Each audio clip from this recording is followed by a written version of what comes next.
এ যেন এক রূপকথার গল্প। 1998 সালে হঠাৎ একদিন মালদার হবিবপুরের প্রত্যন্ত গ্রাম গাঙ্গুরিয়ায় হাজির এক পরিব্রাজক। ক্রমে বদলে গেল গ্রামের আর্থসামাজিক প্রেক্ষাপট। নিরক্ষর আদিবাসী তপশিলি পরিবারে এলো শিক্ষার ছোঁয়া।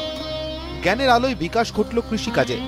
স্বামী গিরিজাত্মানন্দ বুঝলেন এটাই তাঁর প্রকৃত কর্মভূমি। সাধারণ মানুষ, আমার পরিচয়ে আমি একজন মেন্ডিকেন্ট, অর্থাৎ এখানে ওখানে ঘুরে বেড়ানো সন্ন্যাসী। উদ্দেশ্য আমার একমাত্র হচ্ছে মানুষের কল্যাণের জন্য জীবনকে দান করা। বটগাছতলায় চালা ঘরে বসে কচিকাচাদের জোগাড় করে চালু করেন পাঠশালা। 20 বছর পেরিয়ে তার তৈরি পাঠশালা এখন সারদা বাণীপীঠ। তৈরি করেছেন মেয়েদের স্কুল, নিবেদিতা বিদ্যাপীঠ।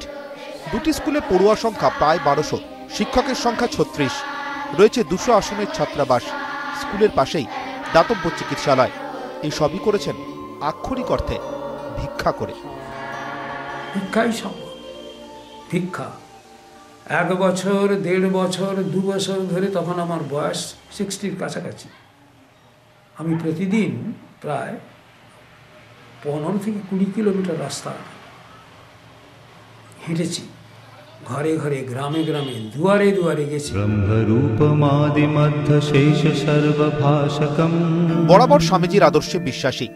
স্বামীজির শিকাগো ভাষণ পড়ে নিজেকে ঘরে আটকে রাখতে পারেননি স্বামী গিরিজাত্মানন্দ। মাত্র 25 বছর বয়সে মেদিনীপুরের মারিস্তায় তৈরি করেন প্রথম স্কুল, জাগৃহী বিজয়কৃষ্ণ উচ্চ বিদ্যালয়। এরপর পড়াতে শুরু করেন কন্টাই রামকৃষ্ণ মিশনে, তারপর বেলুর মঠে। বরানগর রামকৃষ্ণ মিশন ও মালদা রামকৃষ্ণ মিশন বিবেকানন্দ বিদ্যা মন্দিরে প্রধান শিক্ষক ছিলেন। তবু শান্তি ছিল না মনে। প্রান্তিক মানুষের কাছে শিক্ষা পৌঁছে দিতে 60 বছর বয়স থেকে শুরু হয় নতুন লড়াই। তথাপিও আমাদের এখনো সেই যে অর্থের জন্য লড়াই, সে লড়াই এখনো শেষ হয়নি। সেই ভিক্ষা ছাড়া অন্য কোনো উপায় আমাদের কাছে নেই। মানুষের জন্য মানে জীবনের শেষ মুহূর্ত পর্যন্ত, শেষ রক্তবিন্দু থাকা পর্যন্ত আমার লড়াই করবার আমি পিছপা নেই। স্কুল পরিচালনার মাসে খরচ প্রায় 2 লক্ষ টাকা। বেশিরভাগটাই এখনো সংগ্রহ করেন স্বামী গিরিজাত্মানন্দ। কিন্তু ভবিষ্যৎ ভেবে চিন্তা বাড়ছে।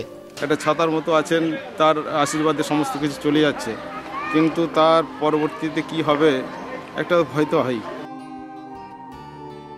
মহারাজের কাজে সাহায্য করতে এগিয়ে এসেছেন বরানগর রামকৃষ্ণ মিশনের 1983 সালের প্রাক্তনীদের মতো অনেকেই। এই ধরনের একটা জায়গায় এসে এই প্রত্যন্ত গ্রামের দরিদ্র, একেবারে নিম্ন মধ্যবিত্ত বা নিম্নবিত্ত পিছিয়ে পড়া মানুষদের ঘরের ছেলে মেয়েদের ডেকে নিয়ে এসে পড়াশোনা এবং হয়তো খাওয়ানো, আরো অনেক কিছুতে সাহায্য করা, এটাই তো শিবজ্ঞানে জীবসত্য।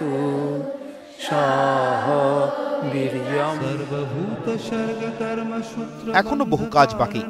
আশ্রম চত্বরেই একটি বিএড কলেজ তৈরি করতে চান মহারাজ। তার অবর্তমানে স্কুলের পথ চলা যাতে বন্ধ না হয়ে যায় তার ব্যবস্থাও করে রাখতে চান আগাম। ক্যামেরায় লিপেশ লালার সঙ্গে সেবক দেব শর্মার রিপোর্ট, ইটিভি নিউজ বাংলা।